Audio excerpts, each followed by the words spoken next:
Nasisik ko, tapos na, luto na. Ayan na siya, yung inti ko. Alhamdulillah. Daya na yung luto ko, hindi. Alhamdulillah. Tikman mo, sarap. Nagkapi ako, yan o, kapi ko. Tapos ito ang ice candy ko mga sisi loves. Kita ko sa iyo, flavor niya po is Nesty. Favorite kasi masyado ng mga bata. Noon nagpalit ako ng flavor, strawberry. Nagustuhan din nila. So ngayon Nesty naman.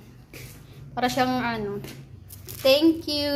Wow, may hadiah, may pasalubong si Mr. Kagagaling niya. Saan kagaling da? Ayan, nagko-copy po ako mga sisi loves.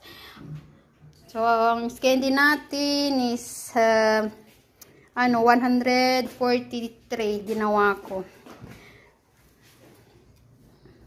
Ito ang nasa labas, yung yung iba inaano ko na. Ito naman bukas ko na lang ito. So tapos na yan, para siyang tubig lang pero Nesty po siya. Alam niyo nung ginawa ko dito, nilagyan ko ng lemon para para masarap siya. Lemon at saka Nesty. Ayan mga sisi loves. Thank you for watching. Bukas gagawa pala ako ng dadal.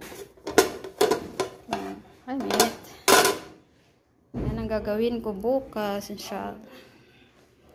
Thank you. Alhamdulillah.